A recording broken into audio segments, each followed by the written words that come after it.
खुद से ही एक सवाल पूछते हैं, क्या हम अपनी जिंदगी में जहां पहुंचना चाहते थे वहां पहुंच चुके? जो मुकाम हम हासिल करना चाहते थे वो हमने कर लिया? मुझे लगता है कि शायद नहीं।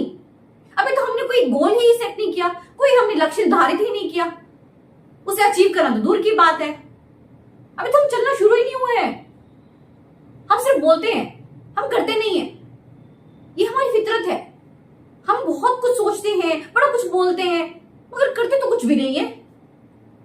जिंदगी में अगर कुछ करना है ना तो तोता नहीं बनना होता, हमें क्या बनना होता है? बाज। तोता क्या करता है? बोलता तो बहुत है मगर उड़ान तो ज्यादा ऊंची नहीं भर सकता ना। वहीं एक जो बाज होता है ना वो चुप रहता है मगर ये जाता है आसमान को चीरता हुआ। तो क्या बनना चाहिए हमें? बाज। आप कभी बाज को ना आसमान में उड़ते हुए देखिए जरा, इतनी ऊंचाई तक वो जाता है मगर अकेला होता है। उसको किसी और पक्षी के साथ नहीं देखेंगे आप, जैसे कि कौवा, तोता, मैना, नहीं, ये अकेले उड़ता चला जाता है। इसको किसी के साथ की जरूरत नहीं है, इसे कंपनी नहीं चाहिए। अक्सर हम लोगों को चाहिए होती है। हम लोगों की यारी दोस्ती इतनी होती है ना, हम उन्हें छोड़ ही नहीं पाते। एक ही चीज मिलेगी, तो दोस्तियां निभाओ या फिर लक्ष्य पालो। बाज की तरह अपने लक्ष्य को देखो, उसको पाने के लिए बस उड़ जाओ। अकेले चलना पड़ता है। लाइफ में कुछ भी अचीव करना है ना तो आपको अकेले ही संघर्ष करना पड़ेगा, कोई आपका साथ नहीं देगा। क्योंकि सुख के साथ ही सभी होते हैं, दुख का नहीं होता कोई भी। अकेले ही जाना है, खुद ही को सब कुछ झेलना पड़ता है भाई। अक्सर ये बोला जाता है ना कि नजर रखो तो बाज की जैसी। क्यों बोलते हैं? क्योंकि जो बाज होता है ना ये 5 किलोमीटर दूर तक अपने शिकार को फोकस कर सकता है। कमाल है ना। और ये तब तक हार नहीं मानता जब तक अपने शिकार को हासिल ना कर ले। हमें भी तो ऐसे ही करना चाहिए। हमें जब तक अपना गोल ना मिल जाए, जब तक हम कुछ हासिल ना कर रहे, हमें भी नहीं थक कर बैठना चाहिए। हमें भी लगे रहना चाहिए, जी थोड़ा मेहनत करनी चाहिए हमें भी। ये तो सिखाता है हमें ये बाज। ये ना बिल्कुल बेखौफ होता है, निडर होता है बिल्कुल। अब देखो जब ये मौसम खराब होता है ना, आसमान एकदम से लगता है कि बस अभी बारिश होने वाली है, कुछ भी तूफान आने वाला है, तो क्या होता है? बाकी से पक्षी क्या करते हैं? पेड़ में जाएंगे, घोंसले होते जाकर बैठ जाते हैं। मगर ये बाज क्या करता है? चीरते हुए निकल जाता है सभी तूफानों को, क्योंकि उसको लक्ष्य को पाना है भाई। उसको परवाह नहीं करनी, बेखौफ है वो। कितनी भी चुनौतियां आ जाएं उसका सामना करना उसको आता है। तो हम क्यों डरते हैं भाई? जरा से एक चैलेंज आता नहीं और हम बैठ जाते हैं ढूस होकर। क्यों? हम क्यों इतने हम डरपोक क्यों हैं? क्यों है हमारे अंदर इतना डर? जब एक उस पक्षी के अंदर इतना दम है तो हमारे अंदर क्यों नहीं है भाई? हमें भी तो भगवान ने बख्शा है इतना कुछ, पर हम यूज नहीं करते। हम कंफर्ट जोन में हैं। आराम अपने को बड़ा पसंद है ना, इसलिए। आप जानते हो बाज की उम्र कितनी होती है? तकरीबन 70 साल। काफी लंबी उम्र होती है ये, मगर ये उम्र इसको ऐसे ही नहीं मिल जाती है फ्री में। संघर्ष करना पड़ता है इसको, बहुत मुश्किल होती है। जब ये 40 साल का होता है ना तब इसकी जिंदगी में 2 चीजें आती हैं, या तो अपनी मौत को स्वीकार कर ले या फिर क्या करे? परिवर्तन कर ले। और ये परिवर्तन को ही स्वीकार करता है। ये जो परिवर्तन की प्रक्रिया है ना बड़ी दर्दनाक है, आसान नहीं है ये प्रोसेस, मगर ये करता है उसको झेलता है दर्द को। जब 40 साल की उम्र आती है ना तो एक तरह से बूढ़ा सा हो जाता है।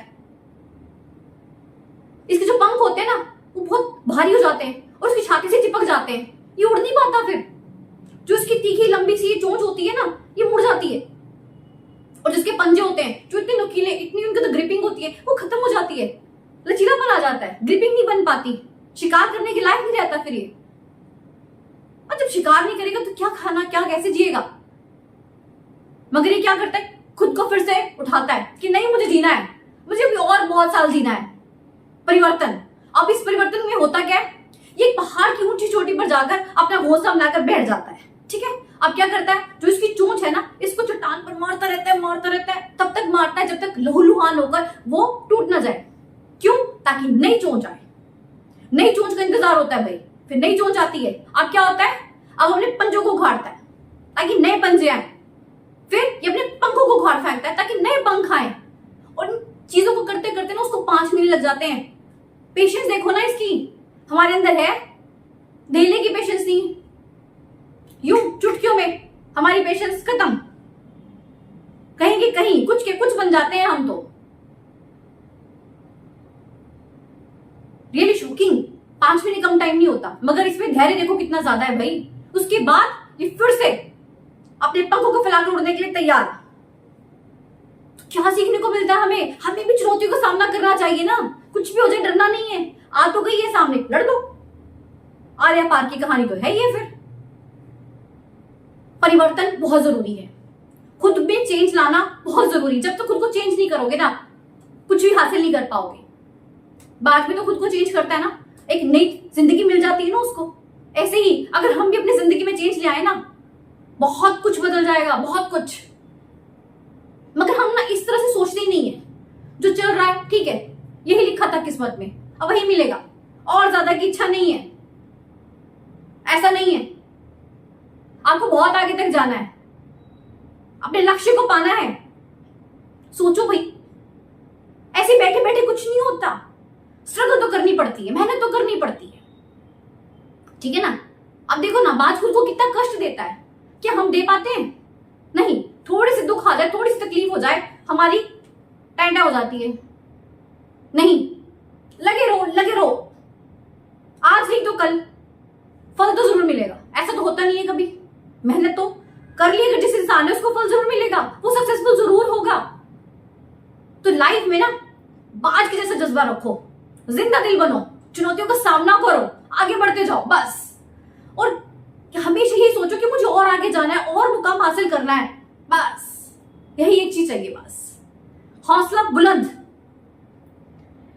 चैनल को सब्सक्राइब जरूर कीजिएगा। मिलते हैं नेक्स्ट वीडियो में। Thank you so much.